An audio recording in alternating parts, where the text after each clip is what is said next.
Hey, good evening, everyone. Happy Thanksgiving, Merry Christmas, and Happy New Year. We've been gone for a while. We are so excited to be back with you all, and we have a great show today. We're going to be talking about songs from 1983, and I was doing the math. Yes, it's 40 years, and Amazing. it was kind of shocking to me. But we looked at the list and we thought, wow, these are some really great songs that came out in 1983. So stick around. We're going to have a great show. And we want to hear what you have to say and what are your favorite songs of 1983.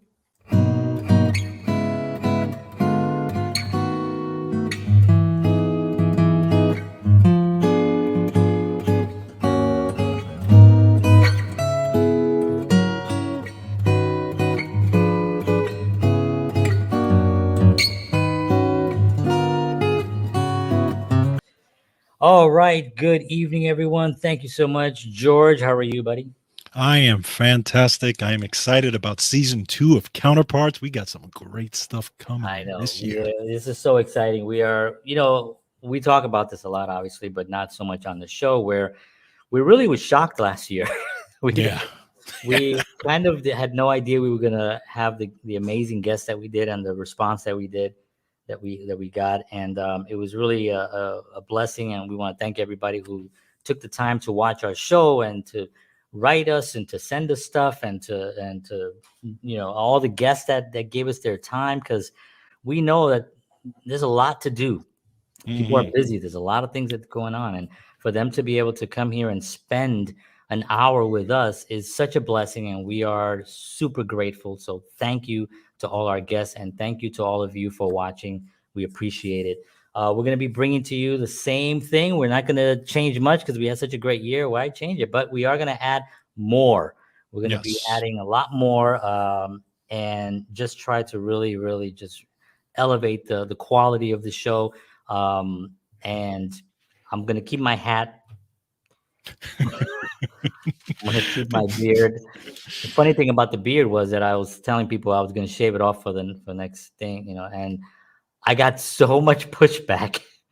Like they were like, "What are you crazy?" And I'm like, "That's your thing." I was like, well, I'm kind of tired of it. I was like, "No, don't." So I got really yelled No, at, that makes the including show. I mean, the hat, the beard, that's what makes the including show. including my kids. My Well, kids that are too. my kids were like, "No, don't shave it." I was like, There "All you right." go.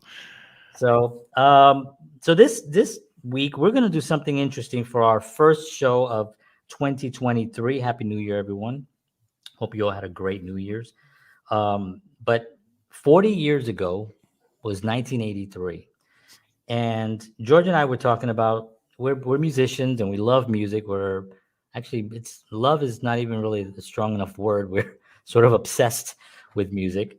And we were talking about doing a show about songs from a certain era. And I just randomly, I think, picked 1983. I don't know why I picked that Yeah. year, but I just wrote it in and it came up. And the songs that were on that list of the top 20 songs were pretty mind boggling. I couldn't believe it. So, Hmm.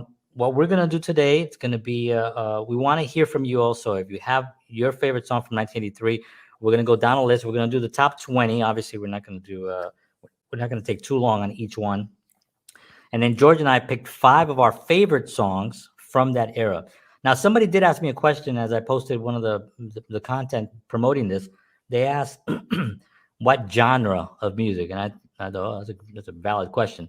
Well, True. we were looking at pop music, the Right. top 40, the most popular songs of the year. But yeah, I mean, you can do top songs in jazz or blues or R&B or rock. But we were looking at overall pop music, popular music of 1983 and those top songs. So that's what this list is.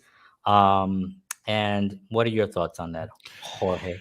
Well, I'm an 80s, sometimes I'm afraid to admit it, but I'm kind of an 80s guy as far as music goes. Yeah, I you were actually big on that. Yeah, I don't know if it's because I grew up in that era, but I love the 80s music. I think there was some great melodies there. I think a lot of there was great songwriting there. I Yep. mean, and also musicians. Oh man. And there was some unbelievable musicians that played during that era. Man. that were just, and I loved the whole concept of the studio musician and these guys that were playing, and I fascinated by them, and I watched their Yeah. biographies and stuff. So I don't know, I don't know, I love that stuff. Yeah, the 80s were one of those interesting because there was also a lot of new stuff coming in with the whole keyboard sounds and Right. a lot of techno sounds and um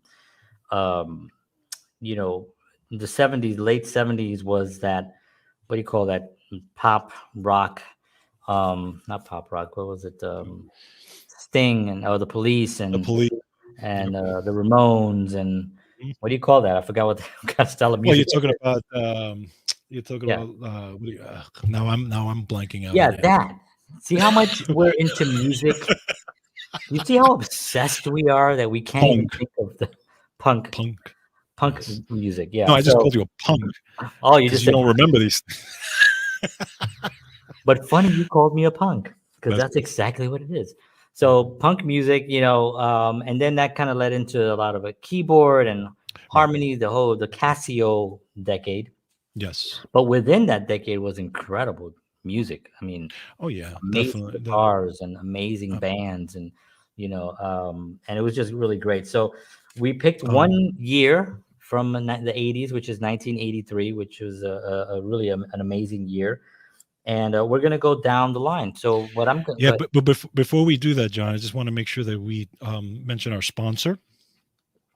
Oh, yeah. Jeez. Sorry. I'm so John's so excited about excited. being back and just getting started. I almost forgot how to hit the buttons when we started this. I was like, wait, how do I do this? How do I do this again? So, but we are back and we are excited. Uh, And yes, we do have a wonderful sponsor. So take it away. Yes. So, as always, the Counterpart Show is brought to you by Wellness Resources, a family owned and operated nutritional supplement company providing the highest quality, clinically formulated supplements since 1985. Not 83, 85, but there was good music in 85, by the way. That's true. Find out why Wellness Resources supplements are the top choice of health conscious individuals, including myself and other folks around the world. Make sure you go to myvitaminresource.com. And this month, the month of January, they are having a sale. It's 25% off thyroid and weight management supplements. So we all know that thyroid and weight management tend to go together a lot. So make sure if you want to check out all those supplements, go to myvitaminresource.com, get 25% off. Plus, if you enter the promo code Counterparts, you will get free shipping on the order. So make sure you check them out. Cool. Excellent. By the way, a lot of people might not know that. So if you don't know that, you got to follow George because George does a Counterparts Wellness Talk show and he has incredible information on there. And you can follow him on Instagram also. So it's just a little plug for your Thank you, sir. for the side thing that you do because it's great. I'll be watching it and it'll pop up and I'm like, oh really? Like, I didn't know that. So it's really great information. But yes, thank Cool. you to our sponsors. We appreciate you very much, or our sponsor, eventually sponsors. And we appreciate it. So, okay, 1983. Now, I I was in was I my was early, young. I was, I was in my early 40s, and I was gonna make that joke, but I I know figured you you were. were, I had to think you somebody was. yeah. That would always be always the joke. But no, I was what was I? I was let me see, 78, Oh my god, 78, 79, 80. really? So I was like 15. I was 11. Yeah. Yeah, that makes sense. Yeah. Yeah, because I was 15. Yeah, we were about 4 years apart. So yeah, I was 15 years old. And it was a great age Yeah. because think about some of the people that were out in 1983. You know what I mean? Hmm.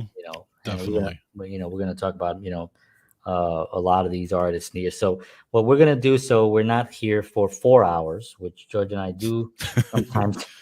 Yeah. We feel like we could do a 4 hour show on if it's about music.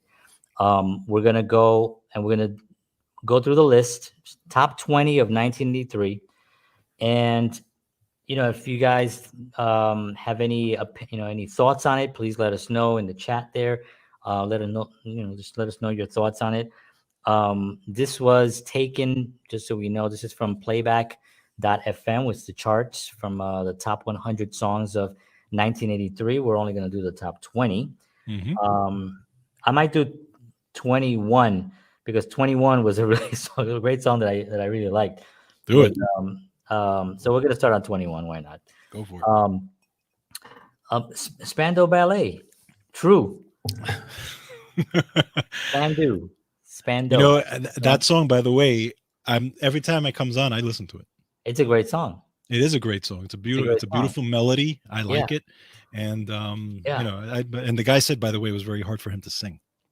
Oh, I can imagine. Yeah, Yeah. that's a really hard. I mean, how do you even do that live, like consistently on a Right. tour of 200 Exactly. shows a year? You know, I mean, that's Exactly. really difficult. You know, it reminds me of Randy from the Eagles, Hmm. um, where he had that song. I can tell you Why? why. Yeah. You know, at the end, he has that really Yes. high thing, and Yes. it was like really difficult for it to be consistently hitting that every single Mhm. night, and Yep. it's a huge hit. Right. You know what I mean? It's like Exactly. it's You got to hard. do it. Yes. So yeah, so that was number 21. All right, so now let's start our real list now. So number 20 is it's a really important song for me, um, because my mom was obsessed with this song, and it was Kenny Rogers and Dolly Parton, "Islands in the Stream." Ah, And nice. it was one of those songs that our names disappeared, but that's because I didn't put them in here. Doesn't matter. But it was one of those songs that, you know, it came out and it was a crossover, really. You know, Hmm. it was one of Yes. it introduced me. Well, Kenny Rogers really introduced me to country music. You know, I think he Correct. Right. introduced millions and millions of people to country music. You know, because he Right. crossed over so incredibly as a such a huge superstar. I would have never heard of a lot of the country artists that came up. You know, after I was watching him, even Hank Williams and you know some of the older guys, you know Alan Jackson and those guys, Hmm. because you know if I was listening to the radio and it was a Kenny Rogers song, when I got old enough to like be able to buy music and stuff, Mm. I would go to the Kenny Rogers section and go to the country section, and I would see other artists say, "Oh, I wonder what this is." And I don't know if Mhm. you remember back in the Tower Record days where you can go and you could put headphones on and you can kind of like Yes. test. So there was like Yep. a country section, so I would test out records, and I remember Roy Orbison was another one that Mhm. really introduced me to the Traveling Wilburys.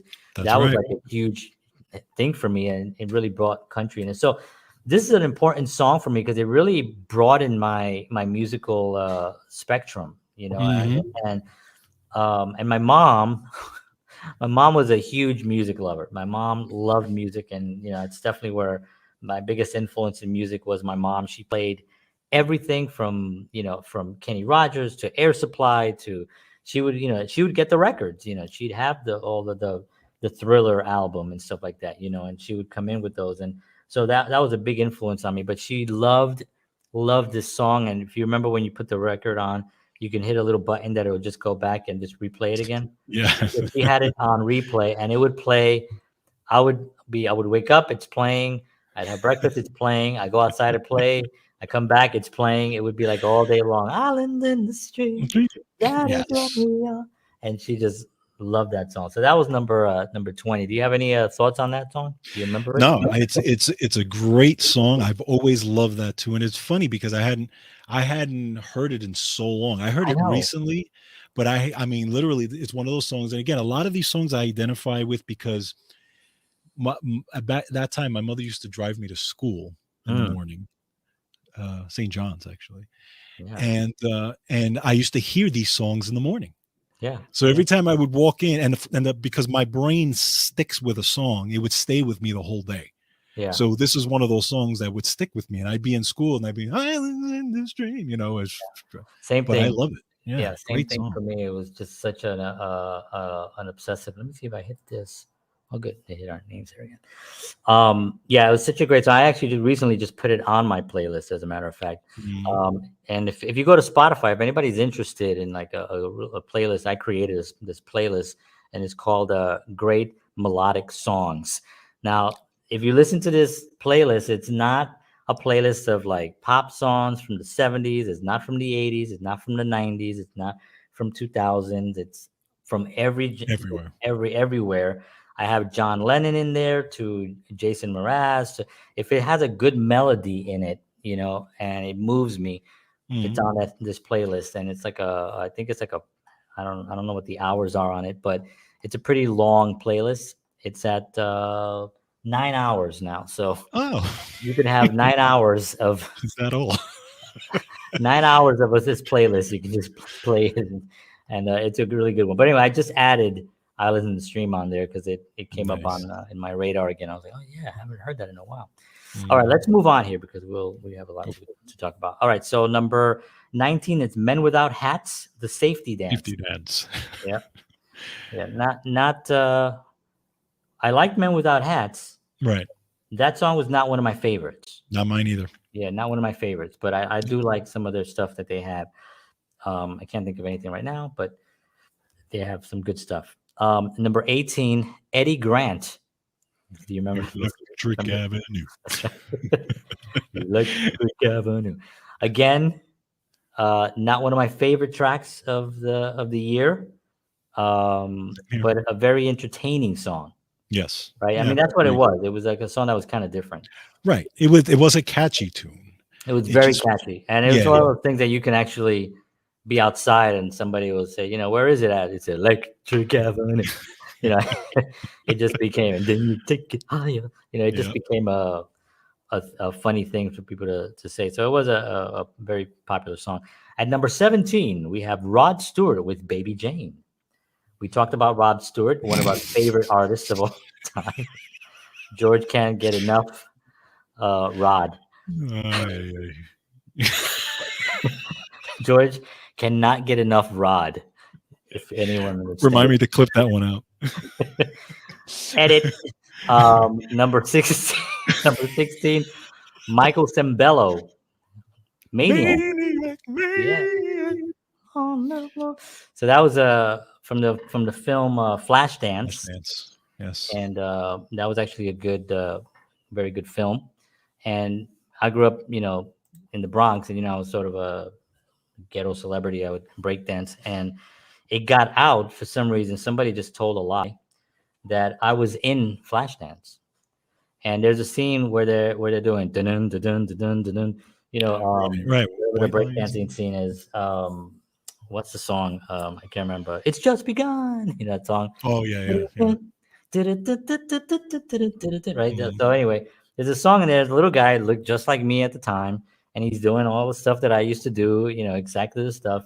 So it got out that was me, and it's happened to me at least 3 or 4 times. I was on the subway one day. I'm on the platform now. That's the guy from Flash.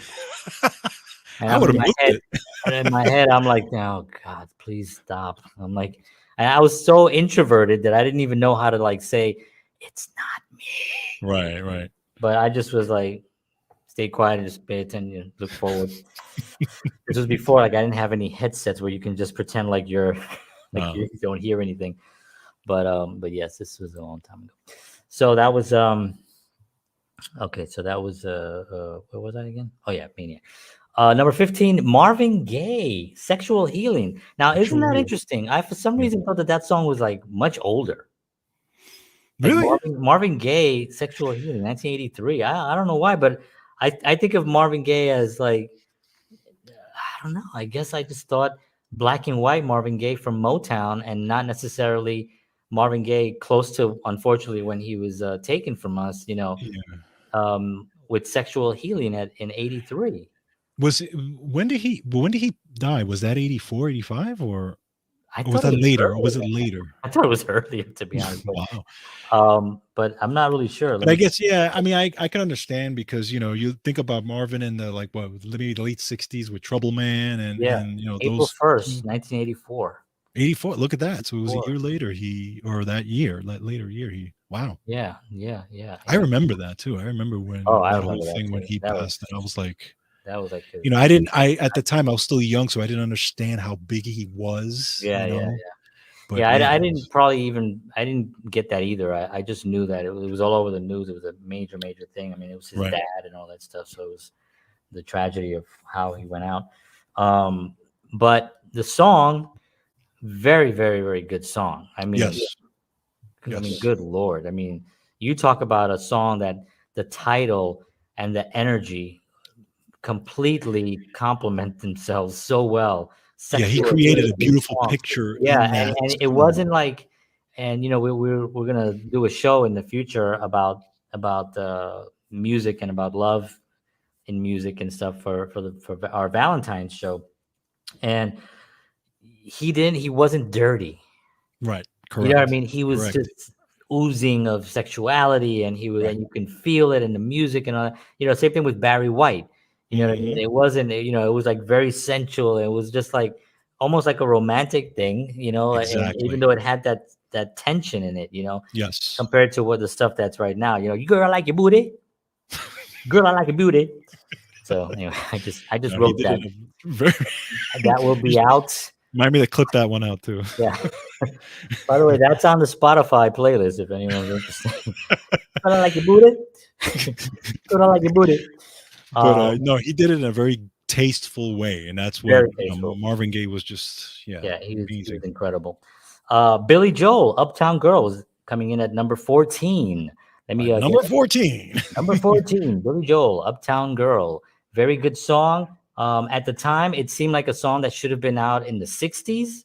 Yeah, It had yeah, that, but Billy Joel was a class. Guy was a monster. He could do anything. It yes, was like correct. Uptown Girl, and then For the Longest Time was a song that probably should have been out Yes, in the 60s. correct, correct. But the guy was just an incredible songwriter and is still performing and still selling out places and stuff. Billy Joel. At number 13, we have Paul McCartney and Michael Jackson with "Say, Say, Say." You wanna hear something funny? Do you know that today I actually heard that song? Are you serious? Yes, I was driving, and That's I so have satellite weird. radio in my car, and Do you that hear it song. often, or that was just like a random thing? No, it was today. It was just I hadn't heard it in a while. Right, My right. daughter even my daughter actually likes that song, and I played the video for her because the video is pretty cool with both of Real them funny, and yeah, Linda McCartney and all that. yeah, yeah. But today I just happened to be driving and I heard it, and every time that song comes on, I'm singing Yeah, because I love that song. I think that's a it's a great great song. melody. It's It's a great beautiful melody. dynamic between Michael and Yeah, Paul. It's just yeah, yeah. And really they did good. another one, right? They did another Yes, ballad. The girl is girl is mine mine. Yeah, girl is mine. because Yeah, the doggone girl is mine. girl is mine. Oh, Michael, I'm not gonna take my girl. Um, Let me see. Number 12. Oh, Lionel Richie, All Night Long.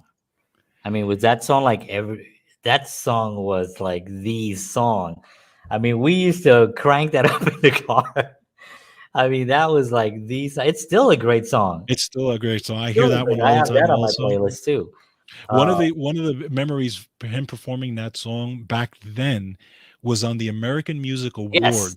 because he won all those awards. He Did you won see like, that? Remember that? Remember yeah, he I performed remember. that song. To Man, this day I remember that that. was the best performance, man. And he was Yes. the king of that award show. Yes. Right? Every Yes. year he was out there and he was just Yep. like tearing it up with like new hits and everything. I mean, Lionel Richie, man, the 80s, man. Oh, I mean, that was like, him and Michael Jackson and, people like that, those guys, man, they just like were writing pop songs.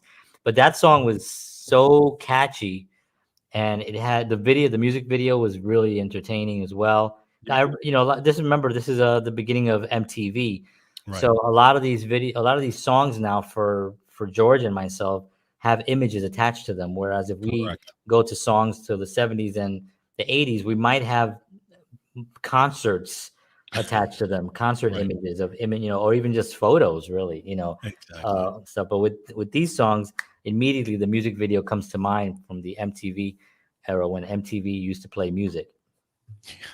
Yeah. So that was Lionel Richie, All Night Long. Number 11, The Eurythmics, Sweet Dreams Are Made Dreams. of This. Yep. I love the Eurythmics, not my favorite song.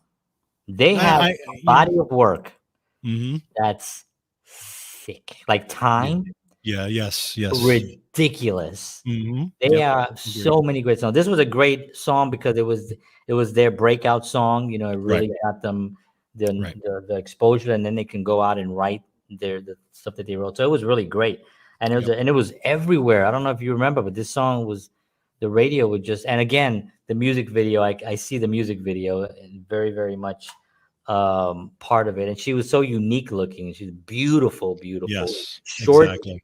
white hair, very striking. You're like, whoa, what is this going on? And it was Right.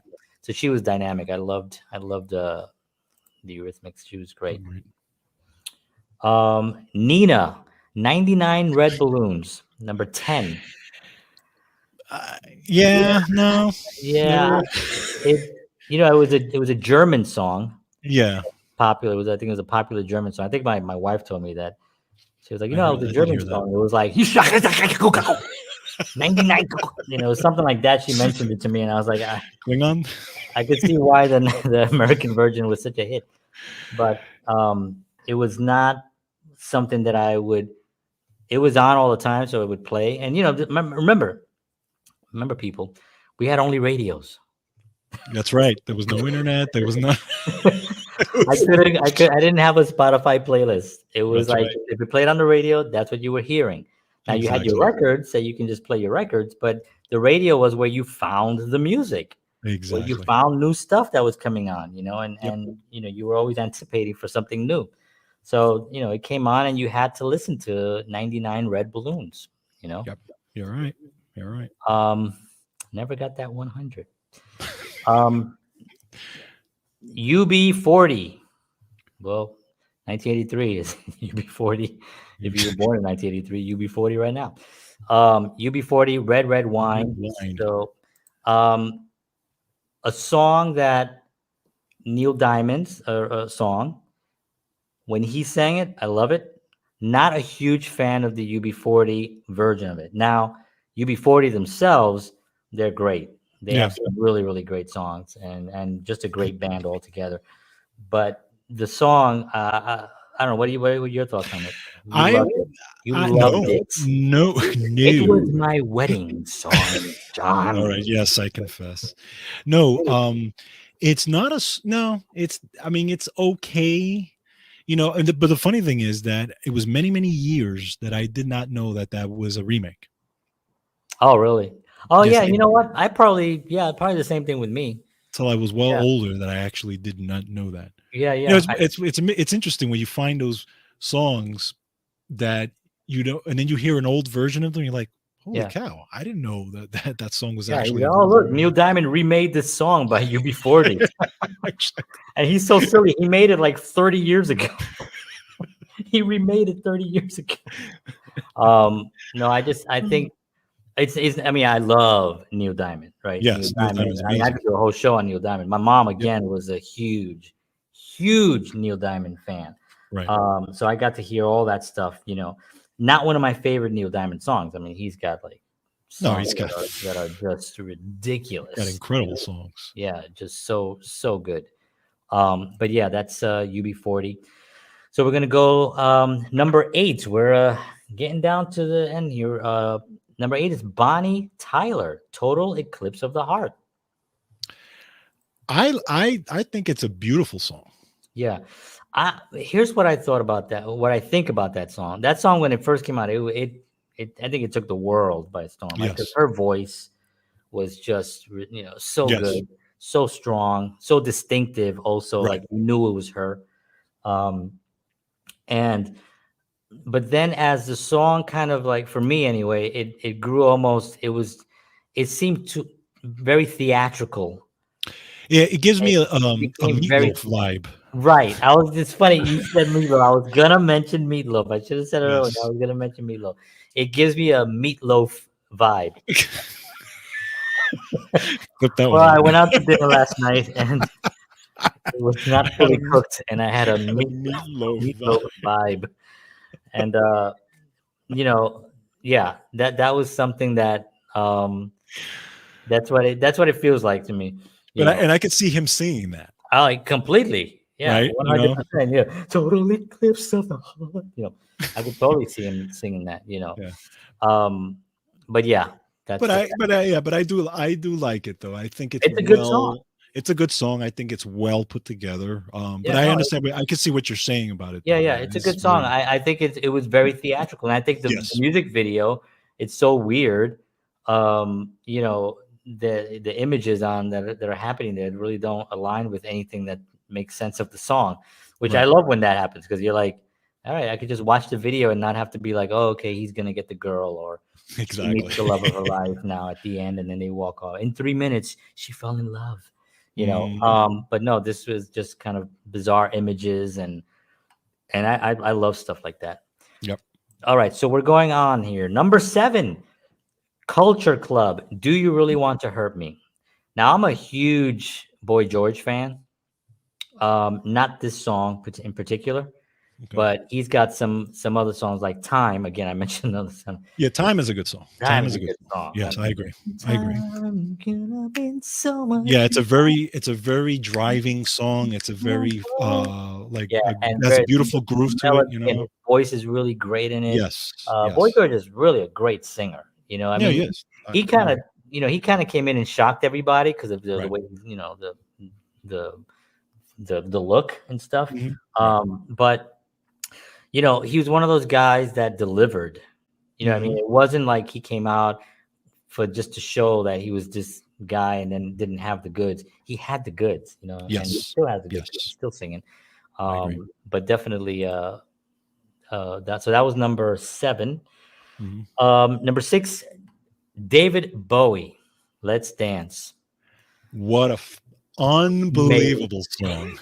Love this song. That song is one song that I will never shut off. No, that song stays on. And funny thing is, if that song comes on and it's halfway through, I'll go find it and play it all Yeah. the way through somewhere. Yes, I yes, can't yes. miss this song, and it drives. And I mean, Bowie was one of the most exciting and uniquely creative individuals to ever walk the earth. He was such a true artist. You know what I mean? I Yes. mean, a Agreed. true artist. Like, he did not really bow to anyone. He did exactly what he wanted to do. He wore what he wanted to wear. He wrote what he wanted to write. And this is the proof of that. This song Yes. is a song that you would not think that he would come out with. And and it was such a perfect song for him, because Exactly. but it's also, he put Bowie to it. You know what I mean? Correct. And it's like, it's I amazing. And of course, it if you introduced Stevie Ray Vaughan to. well, yeah, and that you were the one that let me know that he was on that track, but what I didn't know on that track was Nile Rodgers played most Oh of the yeah, song most of the guitar on that, yeah. as well as doing a lot of the mixing on that, and Omar Hakim played the And drums. Omar Hakim was the drummer. Yeah, yeah. Actually, Stevie was asked by Bowie to go on tour with him, Oh, and wow. Stevie said he didn't want to go because he wanted to record his own album and stuff, Right. and he wanted to do his thing. So he actually turned down David Bowie to go do it, to go do his thing. So, but yeah, that was the first time that I heard that guitar from Stevie Ray Vaughan. Now, I Mhm. didn't know about Stevie Ray Vaughan until probably about a few years later.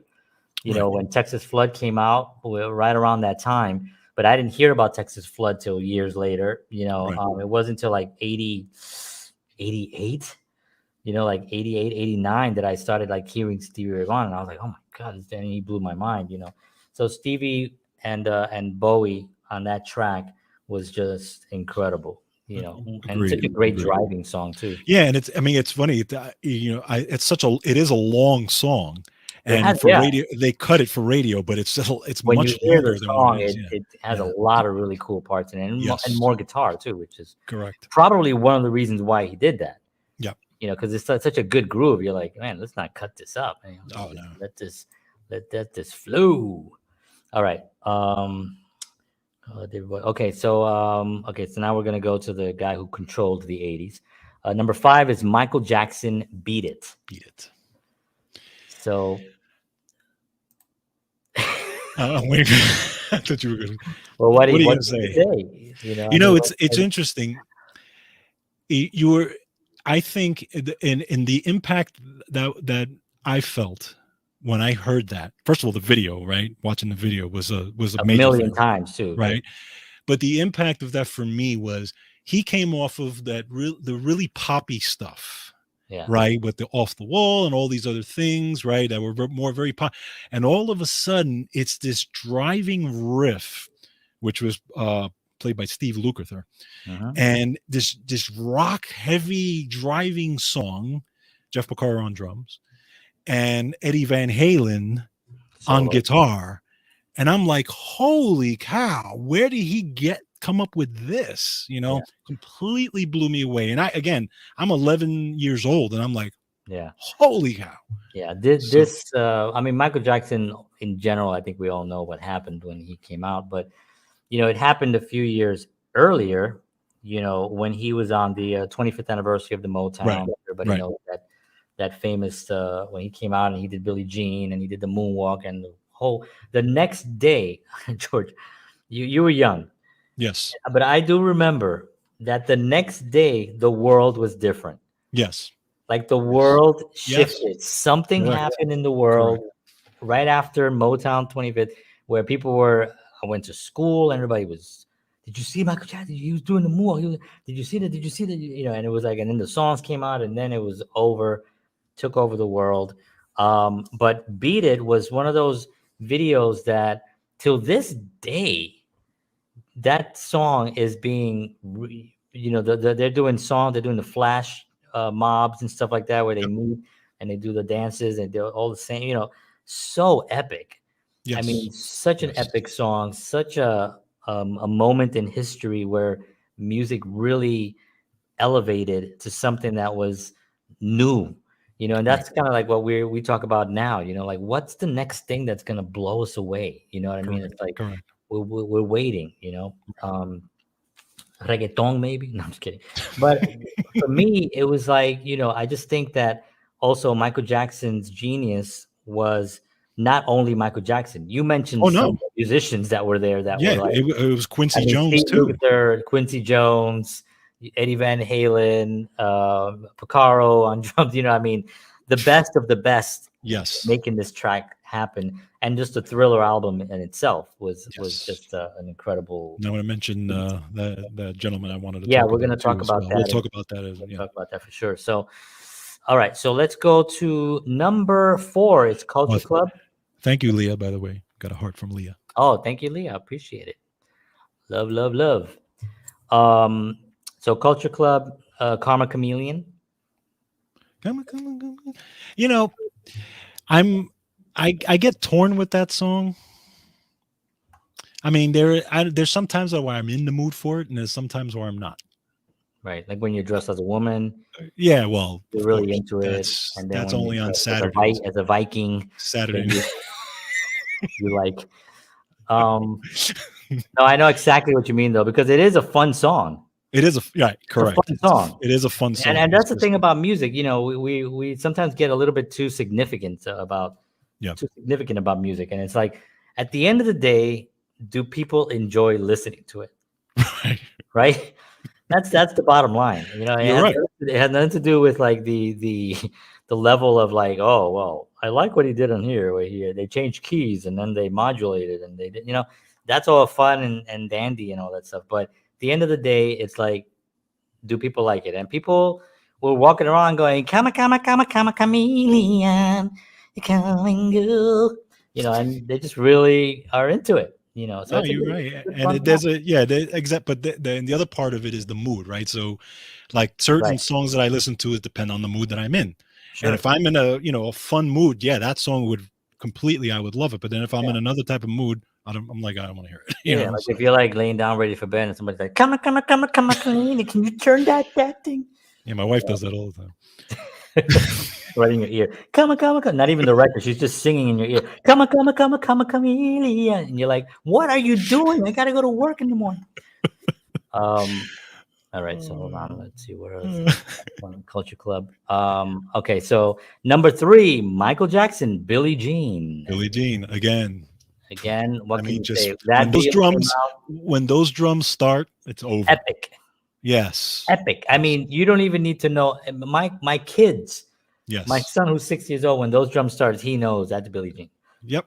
You know what I mean? That's it. And it's that's going to be for a long time. And the thing about it also is that the drum pattern is not super complex. It's No, just it's a the very sound, straightforward, and Ndugu Chancellor plays it very right? straightforward. And I love how the simplicity of it goes with the melody of it. You know what I Right, mean? Where exactly. everything in the song is not super complex, but the it just man, I mean Billie Jean, what a song. And the video, of course, we have these images in our head of him walking and those lights turning on, Yep, watching the video absolutely. over and over again and saying like, "Oh, look.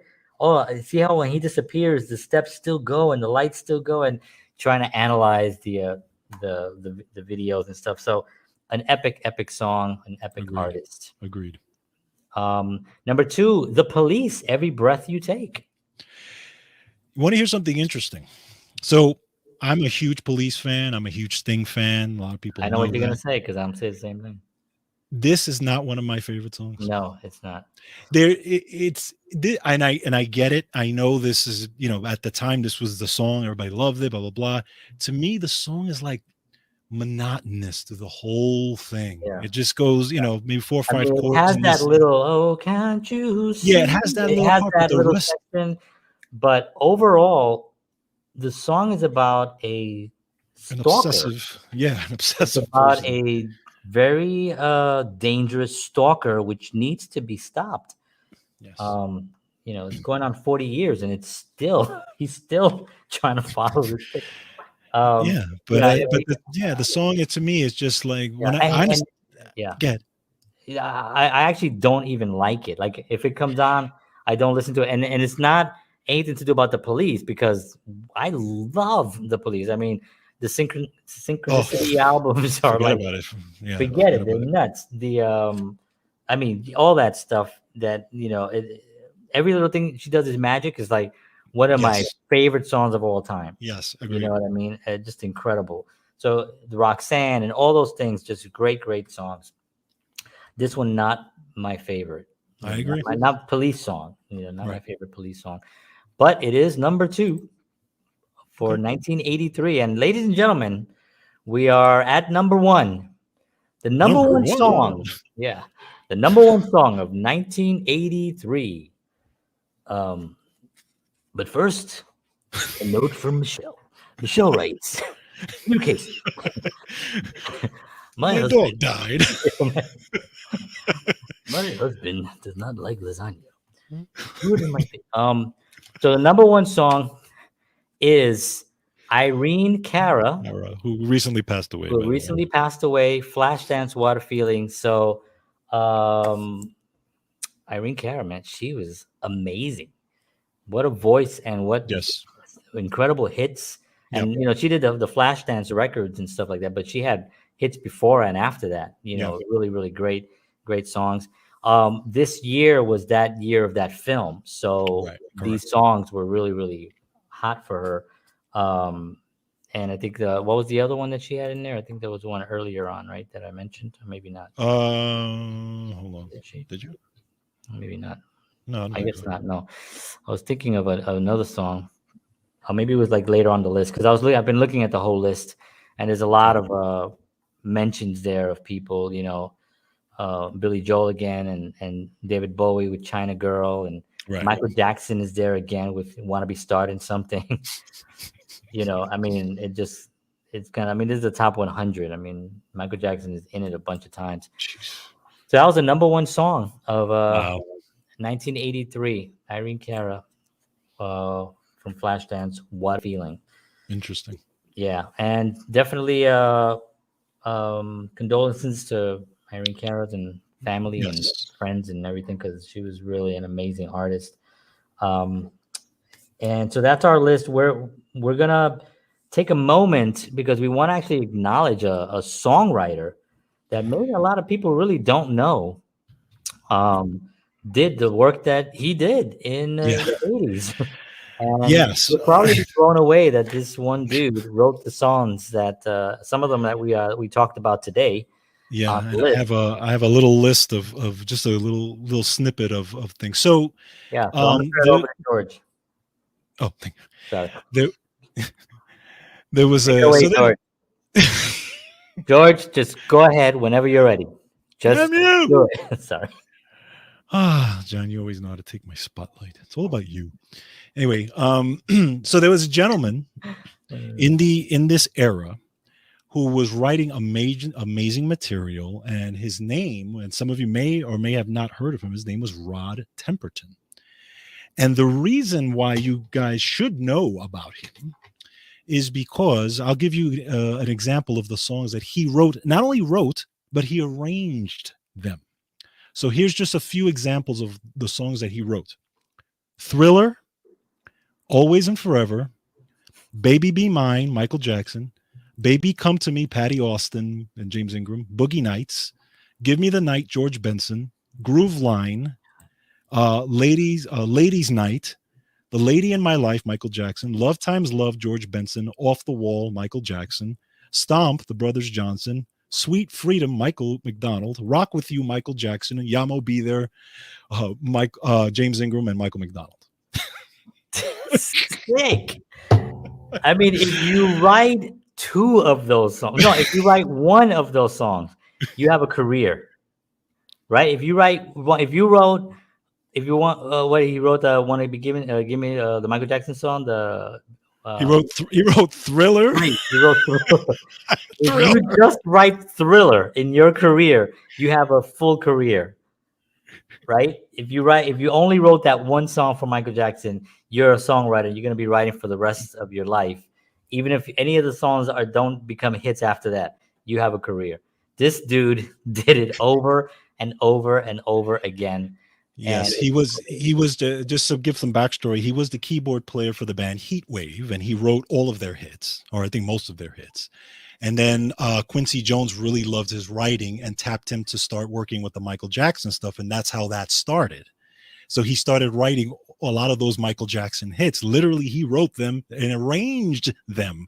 The players who actually talk about him to this day say, we just came in and played what he said to play. He arranged all these things. And the interesting story about, for those of you who like Thriller, the Vincent Price part at the end, when he actually does that little rap. Well, the story goes that that the night before Vincent Price was supposed to do that in the studio, Quincy Jones called Rod Temperton and said, listen, Vincent Price was supposed to come and just ad-lib something, but we don't know what he was going to say. So he says, I'm afraid that he might get stuck. So he says, can you write something for him just in case we need something? So he says, sure. When I wake up in the morning, I'll write it. This is a little British guy, by the way. Yeah. So in the morning, he gets up in the morning. He forgets he has a meeting with another guy. So he's in the meeting with this guy. And then after meeting, he's supposed to go to the studio and meet Vincent Price. So right at the end of the meeting, Quincy Jones calls him, says, how's that thing going? He goes, oh, I'm almost done. He hadn't written one lick. He gets in the cab with a piece of paper, and from the cab ride to the studio writes 3 verses. Okay, 3 verses. When he gets to the studio, there is a limo outside, and coming out of that limo is Vincent Price. Oh, my. So he tells the cab to go to the back of the studio so he can go in the back entrance, runs in, photocopies the lyrics, and runs into the studio and puts them right on top of the music stand before Vincent Price walks in. Oh, my. And Vincent Price comes in and does 2 out of the 3 of the verses that he wrote. Oh, my. Unbelievable. I just put at the bottom there of the screen, secondhandsongs.com artist, and it's actually a direct link to Rod's songs. Yes. You can actually check out the list of stuff, because he also did Heat Wave. Yes. Donald Summer. Yeah. He did the Donald Summer, Love Is in Control. Love Is Just a Breath Away. I mean, he's all these the Manhattan Transfer. Wow. Manhattan Transfer. Yeah, they had a song that he did that Anita Baker had remade later on. Wow. But he was famous for writing 200 for coming up with 200 song titles before he actually settled on one. Oh, really? Yeah. So that's Mr. Rod Temperton. So yeah, if you guys get a chance to check out his stuff or anything on YouTube, Rod Temperton, he was an amazing man. Passed away in 2016. But Michael Jackson, a lot of his stuff wouldn't have been what it was if it wasn't for him. So what amazes me is that he arranged it. Yes, he also You know what I arranged it. mean? He was brilliant. That's what Quincy Jones loved about him, is that he had this. He was a brilliant arranger as well. And that's what he That's was. the thing that really is just shocking to me that he Yes. was able to arrange. Yeah. Um, Every part, every little part of Thriller was all him. yeah, I'm just gonna put his name at the bottom there so people can just see what is. Yep. Rod Temperton. Yep. If you have a chance, Yeah, check them take a out, look. folks, because I mean, really respect the songwriters. You know, they sometimes don't get the recognition that they deserve, especially when a song gets really a huge hit. I mean, everyone is thinking like that new Michael Jackson song, and nobody's saying that new Rod Temperton Exactly. song. You know, Exactly. so but yeah, that's awesome, man. Thank you for that. Cool. So we are about 10 minutes to 8. We have no time limit here. We are going to just finish what we started, just like Michael Jackson. Did he write that one too? He probably did. Who Probably did. knows? Um, but so George and I decided that'd be fun. Now, George, you probably already saw some of my list there because you could see some of the photos that I picked. But No, I anyway, didn't even look. I didn't you even didn't look. look. Okay, good. So we decided that we were going to pick our top favorite artists or songs Songs. of the 1983 year, and then discuss why it was why we chose that and what was the significance behind the reason we chose that, and to see what we come up with. So I don't know what George picked. George doesn't know what I picked. So whenever you's ready, I'm you can go and we can start. Yeah. So, Why don't you go some of the first? And we're gonna do it from 5 to 1. yeah, and I don't know. Did we say that they had to be from this list, or it could just be 1983? Um, it could just be 1983, I guess. I Yeah, I mean, mean, because some of mine are on the list, but there are probably some that not. are not Right. from this Yeah, I list. mean, it's his favorite songs of 1983. Yeah, yeah. So I'm I just used the list because that's what I had in front of me. right, But if correct. I probably would have Googled something, I would have probably found something Yeah. else. But I mean, Okay. for me, this list is pretty accurate. No, I agree. Okay. So, all right. So again, I'm a guy who loves melody. I'm a guy who loves a good the songs that really just capture me. Whether it could be a ballad, it could be a fast song, doesn't matter to me. So anyway, my number 5 song is not on this list, but it was actually came out in 83. And I built a new respect for this song recently because I really saw the chord structures in it, and I was so blown away.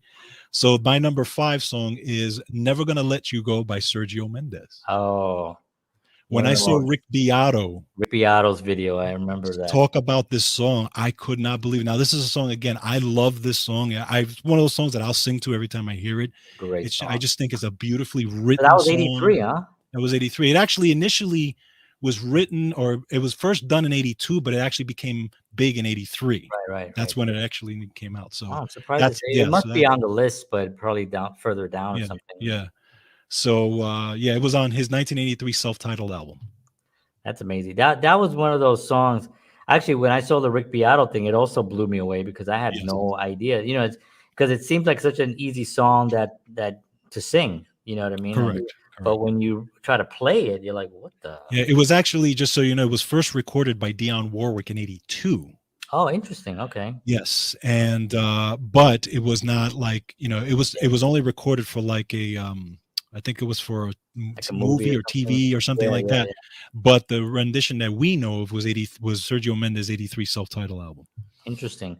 Well, Yes. Sergio Mendes, it was 83, number 83 on the top 100 of 1983. Oh, well, there you Never go. gonna let you go. Yeah, so it was up there for sure. Yeah, And then absolutely. it's funny, sometimes that happens. You know, Dionne Warwick also sung "That's What Friends Are for the film Night Shift, which had Henry Winkler, Henry Winkler. Shelley That's Long, right. and Right. Michael Keaton.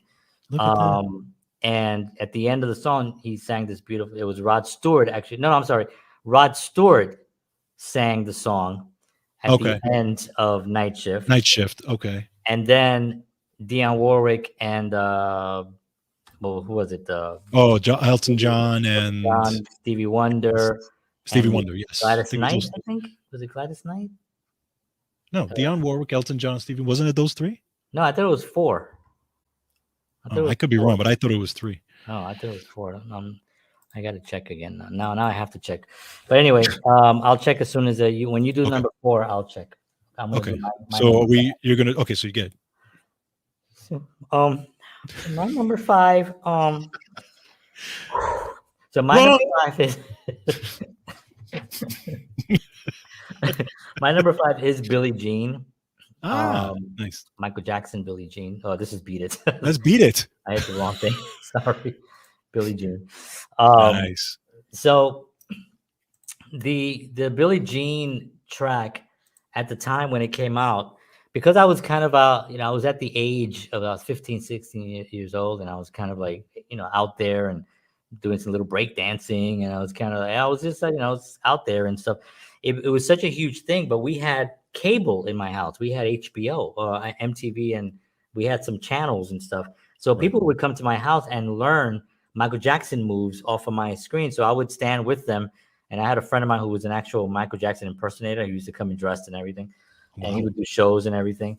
But he would come to my house to rehearse, and because Wow. I had the thing, so we would watch it. And I just remember just being so amazed by his presence on stage. His Mhm. just coming through the screen and stuff. And it was just such an incredible thing. This was also an era.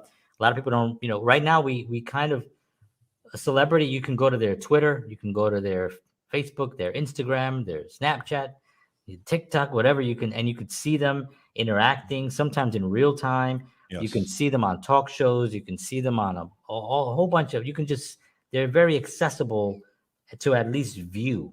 Right. Mhm. Whereas back in 1983, you only got to see them on MTV, and Yes. if you were That's right. lucky enough to be able to buy a ticket to go see Michael Jackson, Correct. and the award shows. Right. So the award shows were massive. When Michael Jackson would come out on the Grammys or whatever and perform, the world stopped. I was just like, I Yeah. watching Yeah. Michael Jackson's gonna be on tonight. Everybody's running home to go watch Michael Jackson, because it was the only time that we got to see Yep. the guys that we wanna see, So that was my number five. Cool. Cool. Absolutely. All right. So my number four. My number four is actually one that we went over. This list is the Michael Jackson, Paul McCartney, say. Ah, Say. Again, it's funny how I heard that today, and I was thinking about it, and I was like, "Oh, look at that! It's on my list."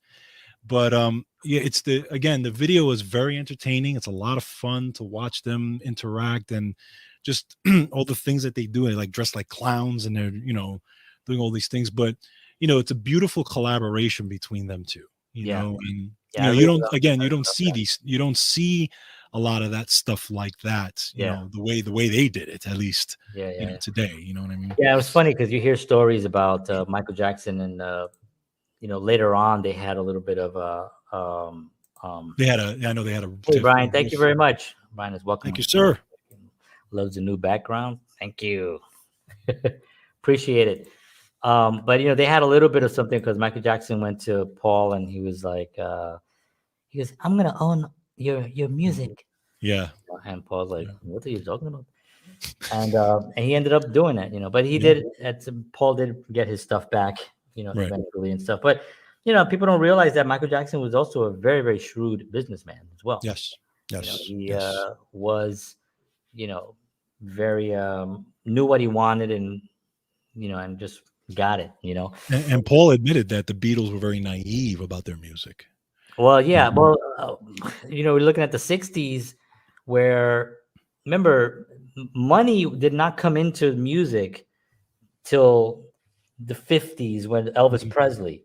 Right. Elvis Presley showed you can make $1 million with music, and then people are like, Correct. "Oh, wait a minute, Elvis Presley, did that," and and there were other artists at that during that time as well, but Elvis was the one that really just blew it out of the water. And then the Right. Beatles, of course, took it to another level. So then people were now realizing, oh, we can. They don't know anything. Right. They can sign off their publishing. They could sign off everything, and we just give them money for their shows. So here's and if you're 20 years old and somebody hands you $100,000, you're rich. Right. No, I agree. But they're Agree. realizing that you just made $10 million. Right. Everyone else took it.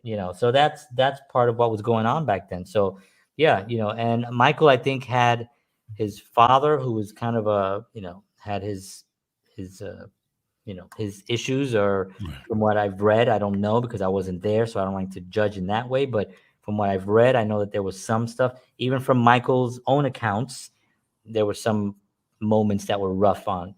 So I think a lot of the money was really held pretty Yes, tight. I agree. I It's agree. like we're gonna get every dime, we get. So just to backtrack, that's what Friends are for.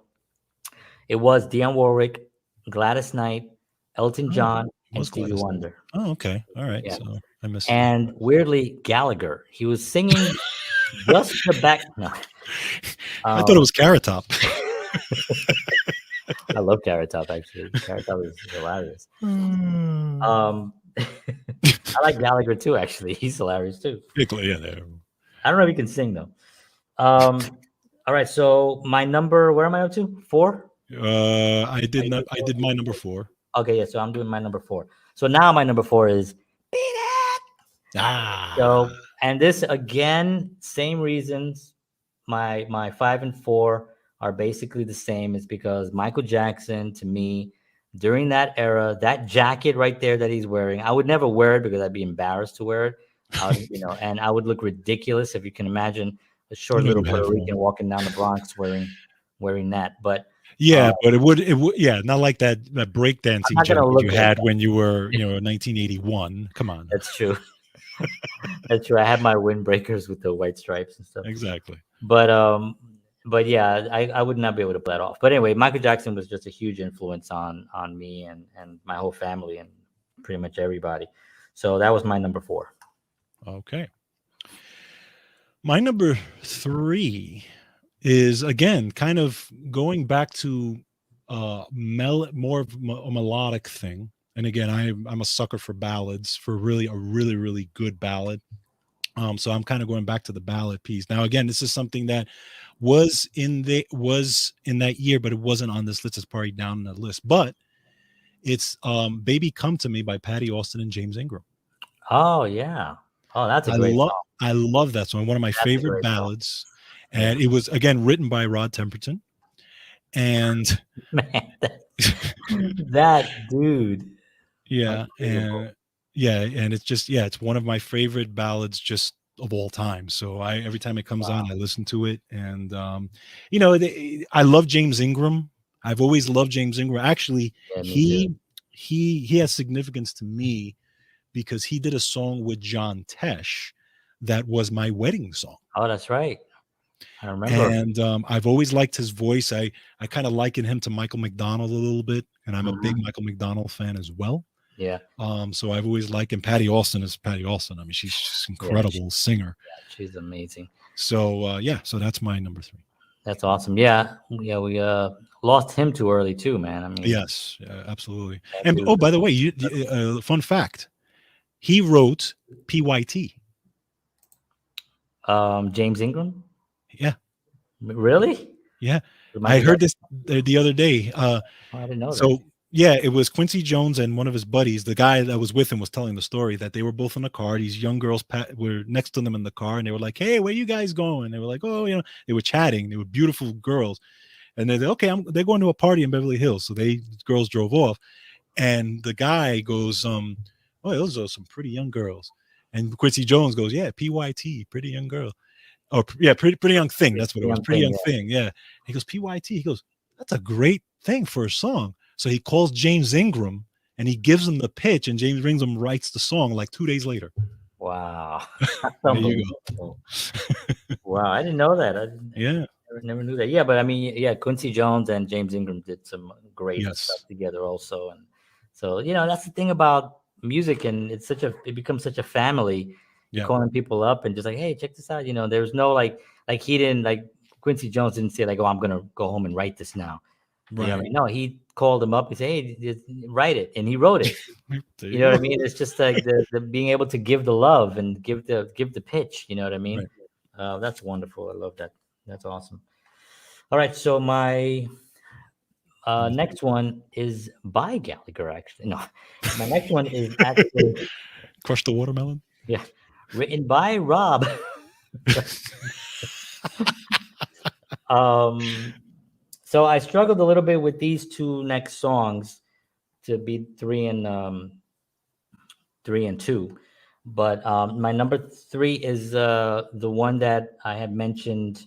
My mom is Islands in the very much Stream. into, and part of the reason why I think it's really, music is emotional, right? I mean, Yes. it strikes. I was talking about this on a thing that I was on last week, and we were talking about music and how music goes directly to the spirit. There's Right. no bias, right? Right. Like our eyes have to see art. We have to see a movie. We have to, what I mean? We have to experience certain paintings and with our eyes. But music, it goes whoosh. You can have your eyes Yep. closed. You can be asleep. You can be whatever it is. It'll just boom. It goes right there, and it's very Correct. direct. And so for me, whenever I hear that song, immediately I think of mom. I think of that Uh, time. I think of Westchester Avenue, Southern Boulevard. mm, I think of yep. all those that whole neighborhood, basically. And so that for me is number three. All right. Kenny Rogers, Dolly Parton, and we're in Tennessee now, where Dolly Parton lives, and my son loves Jolene, which is one of the Dolly Ah, Parton songs. Yeah, nice. so Nice. we were singing in the car, Jolene, Jolene. So it's a good time. Dolly Parton, love her. Amazing. All right. Absolutely. All right. So my number two is again a song we did talk about here on this list. It's "Let's Dance" by David Bowie. Nice. That's It's yeah, it's it's incredible. yeah. There's no way you cannot listen to that song and just like fall No, in love with it and fall in love with the groove. And no. there's a million musicians on that song, but And we have to it. also talk about the. I'm sorry. Go ahead. No, no, I was just gonna say there's a million musicians on the song who made that song great and driving. But man, what a great tune. We have to also talk about the production value, Yes, right? The yes, production was so clean and it popped.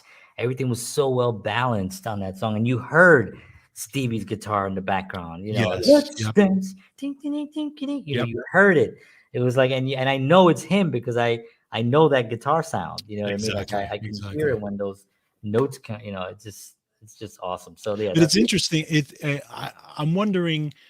It's interesting how you would get a guy who's a primarily a blues guy, yeah. I right? mean, completely a blues guy, only a blues. Right, a blues guy to be on a track like that. You Yeah. know what I'm saying? Like it's not something you would normally associate. Right. But again, that's the genius of Of Bowie. Bowie. He just Yeah, he he hears wanted. it. He's like, that's the guy. That's Yeah. the guy.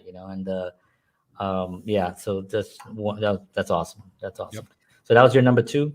That was my number two. Okay. So my number two is Lionel Richie, All Night Long. Ah, nice. Yeah. I mean, this song for me till this day, when this song comes out, it just I stop, I listen to it. I try to still sing that part that I can never sing correctly.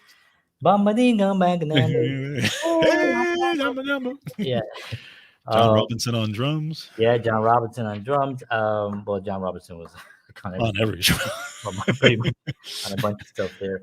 But yeah, that song for me was also it's very nostalgic. Obviously, 1983, Yes. and I'm that age where I'm realizing life, Right. almost like Right. I'm aware now of music and Hmm. enjoyment of music and dancing, and that kind of part of it was just entering my universe. So you hear songs Right. like this, they just really just capture you. And again, my mom, huge fan, and she always played this record. She had the little record, and she would always play that. So Lionel Richie, All Night Long. Oh, And great song. now George's number one. My number one is pretty straightforward. We talked about it, but it definitely was just one of the things that blew me Rod away. Stewart's Maggie May, no, um, Maggie. I don't know, it wasn't even out there. Um, I was on there. Mary Jane was on there. Mary Jane. yeah. So my number one is just always going to be the classic "Beat It," Michael Jackson. That's right. Yeah. Just incredible stuff. Again with Eddie Van Halen on there. Steve Porcaro, Jeff Porcaro. Actually, you had three of the members of Toto on there. produced by Quincy Jones, and songwriting Michael Jackson.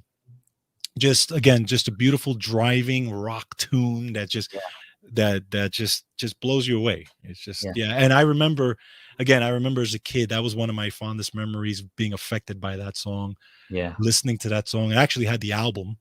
yeah, yeah, Had the album. I had the poster of Michael. That poster that you had of Michael leaning like this. I had that poster in my room. yeah, yeah. You know, You took down my picture. I remember, and you put that one up. I remember yeah, that. that's exactly what I Yeah, did. You're I absolutely right. was like, you And know what? I because, can't well, even actually, be mad. I didn't have to, because your picture was so small that I could just put. I can't even be mad. But Yeah, yeah, you know so what I was thinking about that song also, yes, that his vocals on that song was again yes, so perfect. hmm, Like these are songs that cannot really be recreated. I'm no, sure somebody at somewhere down the line will try, you know what I right, mean? But they're not songs that you can just create. right. You know, I mean, how many covers of Michael Jackson's "Beat It" are there out there? I don't think I've never who heard one. who would have the cojones to do Yeah, that? no, You know what I no, mean? no. Same thing with Billie Jean. I've heard Billie Jean versions, actually really Mm-hmm. good ones, Mm-hmm. done really differently. Right. You know, but "Beat It," I don't think I've ever heard No, any. I've never heard And that. maybe I'm wrong. Maybe there's some out there, but nothing that's ever hit my radar. That's like remaking ET. You just Right, can't do it. right. You You know? can't do it unless it's even Spielberg, and you Yeah. know you have some other brilliant script on there, but There's a can't just be magic that like, happens that yeah, cannot be recreated. it cannot 100%. So my number one, we talked about it. You talked about it. It was on your list. David Bowie, "Let's Dance." Let's dance. And Love it. the reason this song is so important to me is because it introduced me to Bowie. Right. I didn't know Yes. who David Bowie Same. really Same. was. Same with me. It introduced me to Stevie Ray. Like Right. it was the first time I heard that guitar sound. And it wasn't Right. until years later. But man, when that song, when you hear that, being somebody who wanted to play guitar and was really interested in the guitar at such a young age, that was just such a powerful thing for me to hear Right. that. Right. And now looking back, how it had the best of both worlds. Was it Picaro on that? Who was On no, no, no, that was Hakeem, right? Omar Omar, Hakim yeah, on Hakeem yeah. was on there. Just an incredible track from top to bottom, from start to finish. Actually, all the ones that we talked about on our top five, you know, um, our lists. I think we had two of the same ones on the Yeah. list. Yeah. Yep. But yeah, "Beat It" and "Let's Dance," 1983, really Yeah. the top songs, really Yeah. for Those are the top for ones. Counterparts. Exactly. But yeah, this is Wow. awesome. Cool. So we went over a little bit, but we want to thank everybody for tuning in. We are back, and we're going to be doing a lot more stuff. Also, in between our shows, I want to just a couple of announcements. One, if you do watch this show and you've gotten this far, if you hit the like, I know I never say that on this, and Wow, John. I know, but I never say it, but people always tell me I should say it because it does help with if you're on YouTube watching and you hit the little like button, it helps YouTube know that people are watching us, and then more people will watch, and then we can get a little bit more, and we can do better shows and more sponsors and just overall. So we appreciate that, and if you share it as well. Lastly, if you visit counterpartsshow.com, we do have a new app that you can actually download. You can watch the show right on your phone. You can also watch all the previous episodes as well. And you can communicate with us directly through the app. And George and I are going to try to figure out, because we're still kind of working out some of the, not the kinks because it works, but we're working out some of the systems of how we're going to actually utilize it. But we're Right. going to put some content on there, some special stuff that you won't get on some of the other platforms eventually. We're going to get to that in the next couple of days, week or so. But yes, so we are very excited to be back. We want to thank you all for tuning in. George, thank you very much. As always, Thank you, sir. awesome. And we'll Thank pick you. another year. And by the way, if you guys have a year that we should look at, send it over because we're curious. We'll look at the Absolutely. year and we'll do another episode. And yeah, and it's really good stuff. So one of the things that George and I also talk about, I change the color here because we're on our. But one of the things that we like to talk about in